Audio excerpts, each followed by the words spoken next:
അപ്പോൾ ലോ ബഡ്ജറ്റിൽ ഒരു വാഹനം നോക്കുകയാണെങ്കിൽ ഏറ്റവും കൂടുതൽ എൻക്വയറി ഉള്ള ഒരു വാഹനമാണ് നമ്മളെ ആൾട്ടോ 800. അതായത് മാരുതി 800 മുതൽ ആൾട്ടോ വരെ വൻ ഡിമാൻഡാണ്. കാര്യം എന്ന് പറഞ്ഞാൽ നമുക്കൊരു പഴയ വാഹനം മാരുതിയുടെ ആൾട്ടോ എടുത്തിരുന്നാൽ പോലും ടെസ്റ്റ് കഴിഞ്ഞ് 2008 വണ്ടി ആവട്ടെ 2010 വണ്ടി ആവട്ടെ അതിൻ്റേതായിട്ടുള്ള മാർക്കറ്റ് വില കൊടുത്താൽ മാത്രമേ നമുക്ക് വണ്ടി എടുക്കാൻ സാധിക്കൂ.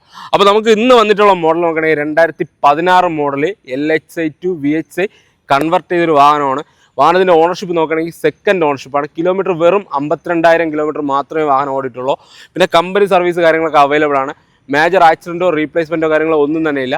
പിന്നെ ഈ ഒരു വാഹനത്തിൻ്റെ ഹൈലൈറ്റ് എന്ന് പറയുമ്പം 4 അലോയ്സ്, അതായത് 13 ഇഞ്ചിൻ്റെ 4 വെറൈറ്റി അലോയ്സ് ഇട്ടിട്ടുണ്ട്. അതായത് ഏകദേശം മാർക്കറ്റ് വില നോക്കുകയാണെങ്കിൽ 10-25,000 പുറത്ത് വില വരുന്ന അലോയ്സാണ് ഇതിൽ ആഡ് ചെയ്തിട്ടുള്ളത്.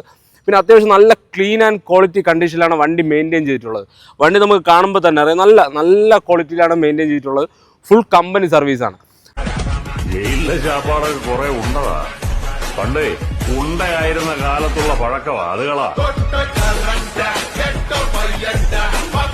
2016 മോഡൽ സെക്കൻഡ് ഓണർഷിപ്പിൽ വെറും 52,000 സംതിങ് കിലോമീറ്ററോടെ LXi to VXi കൺവെർട്ട് ചെയ്തിട്ടുള്ള ഏകദേശം മാർക്കറ്റ് വില 25,000 രൂപയ്ക്ക് പുറത്ത് മാർക്കറ്റ് വിലയുള്ള 4 അലോയ്സ് കാര്യങ്ങളൊക്കെ ആഡ് ചെയ്ത് നല്ല ഫുൾ കമ്പനി സർവീസ് അവൈലബിൾ ആയിട്ടുള്ള നല്ല ക്ലീൻ പീസ് ആൾട്ടോ.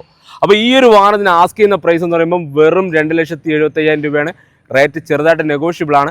അപ്പോൾ ഈ ഒരു വാഹനത്തിന് ലൊക്കേഷൻ വരുന്നത് ട്രിവാൻഡ്രം നെയ്യാറ്റിൻകര. അപ്പോൾ ഈ ഒരു വാഹനത്തിന് ഏകദേശം 85% കൂടെ ലോണ് കാര്യങ്ങളൊക്കെ കിട്ടുന്ന വാഹനം കൂടെയാണ്. അപ്പോൾ ആർക്കെങ്കിലും ഈ ഒരു മാരുതി ആൾട്ടോ 800 സ്വന്തമാക്കാൻ ഐഡിയ ഉണ്ടെന്നുണ്ടെങ്കിൽ നമ്മളോടൊന്ന് കോൺടാക്ട് ചെയ്യുക. മറക്കാത്ത പേജ് ഫോളോ ചെയ്യുക. കൂടാതെ നമ്മളെ വാട്സപ്പ് ചാനൽ ലിങ്ക് വരുന്നുണ്ട്, കയറി ജോയിൻ ചെയ്യുക. അപ്പോൾ ഓക്കെ.